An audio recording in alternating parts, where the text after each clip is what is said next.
चलिए शुरुआत कर लेते हैं कमोडिटी 10 बजे की 10 मिनट के लिए। और सबसे पहले एग्री मार्केट हमेशा की तरह और 10 बड़ी खबरें पहले देख लेते हैं, फिर आगे एक एक करके हर कमोडिटी पर राय लेंगे।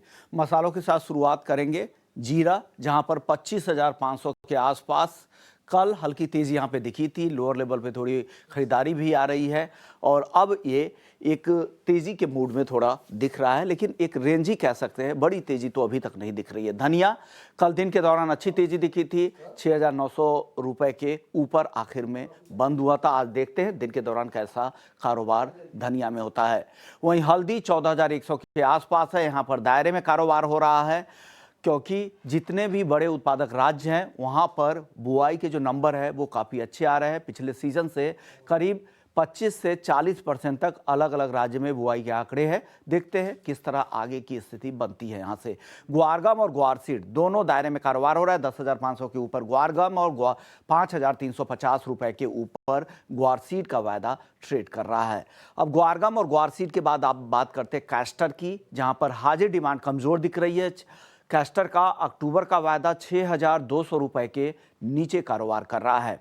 वहीं क्रूड सनफ्लावर ऑयल की बात करें तो यहां पर जबरदस्त तेजी, कल 4% की मजबूती दिखी थी। इंटरनेशनल मार्केट में भी दाम 2024 में 18% तक ज्यादा बढ़ चुके हैं और उसका असर घरेलू बाजार में भी दिख रहा है। जबरदस्त तेजी यहां पर। लेकिन कपास को देखें, 1,620 रुपए के आसपास है, कल यहां पर नरमी दिखी थी, दायरे में अब कारोबार हो रहा है। कपास कली 3,000 के ऊपर, दिसंबर का वायदा जो अगला कॉन्ट्रैक्ट है। इसके बाद कॉटन वॉश ऑयल की बात करें तो यहां पर भी जबरदस्त तेजी दिखी थी। हालांकि सीजनल तेजी भी यहां पर दिख रही है, क्योंकि जो सीजन खत्म होने के बाद नई सप्लाई आने में वक्त लगता है, उसका भी फायदा यहां पर मिलता है। कल करीब 4.25% की तेजी यहां पर भी देखने को मिली। चलिए चलते हैं अखिलेश जैन के पास, टेक्निकल आईक्यू के फाउंडर है। शुक्रिया अखिलेश जी। सबसे पहले हल्दी में बताइए सर, 14,000 के आसपास क्या करें?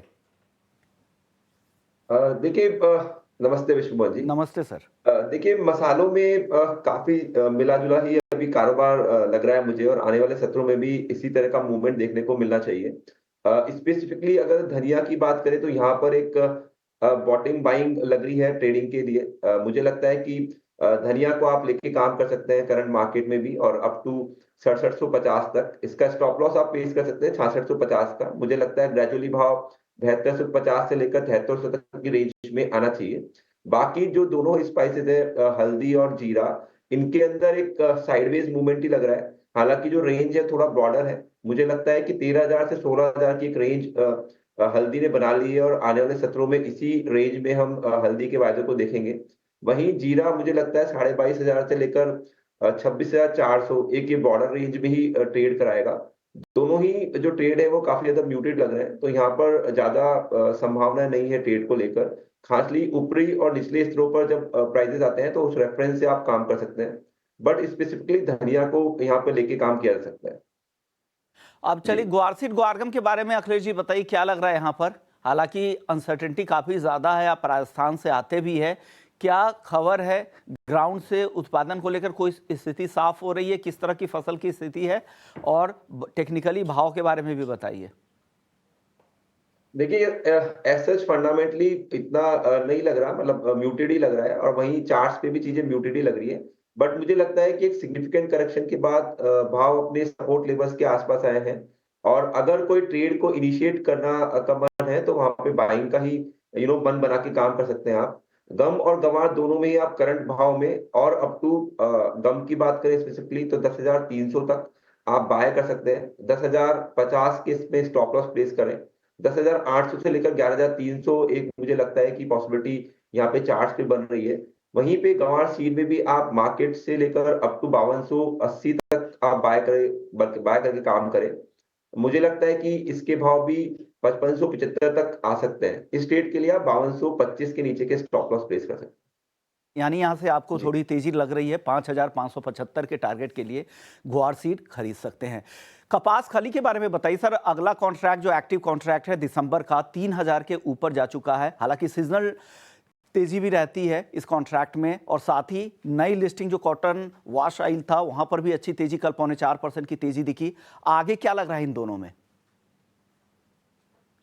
देखिए, चार्ट अगेन एग्री कमोडिटीज में म्यूटेड ही है, बट यहाँ पे जो मोमेंटम है कपास के अंदर वो बुलिश बना हुआ है और मुझे लगता है कि 2900 के ऊपर जब तक भाव बने हैं यहाँ पर खरीदारी का ही मन रखना चाहिए और मुझे लगता है 3100 3150 तक के यहाँ पे लक्ष्य देखने को मिल सकते हैं। फर्दर जो डेवलपमेंट है 3150 के ऊपर भाव निकलते हैं तो ही यहाँ पे देखने को मिल सकता है। अभी जो वायदा है 2900 से लेकर 3125 50 की रेंज में नज़र आता है। चलिए जी। नॉन एग्री मार्केट की तरफ बढ़ते हैं। सर गोल्ड और सिल्वर अब म्यूटेड दिख रहा है, तेजी उस तरह की अब दिख नहीं रही, सुस्ती दिख रही है। कल जो सीपीआई के नंबर यूएस में देखने के बाद अब ऐसा लग रहा है कि 0.25% की ही कटौती होने की संभावना अगले हफ्ते यूएस फेड की तरफ से है। क्या लग रहा है, क्या असर होगा और उस फेड की बैठक से पहले गोल्ड और सिल्वर के ट्रेडर्स के लिए क्या सलाह है? देखिए, ट्रेडर्स के लिए एक अच्छी अपॉर्चुनिटी हम पिछले महीने से देखते आ रहे हैं। पिछले महीने से अगर हम चार्ट स्ट्रक्चर को और फंडामेंटल्स को देखेंगे तो दोनों ही चीज़ें म्यूटेड हैं। अ, अगर स्पेसिफिकली चार्ट्स की बात करें तो यहाँ पर जो गोल्ड का वायदा है वो 70,800-900 से लेकर 72,300 की एक रेंज में देखने को मिला है और यहाँ से 3-4 बार यहाँ पे एक स्विंग ट्रेडिंग की यहाँ पे अपॉर्चुनिटी मिली है।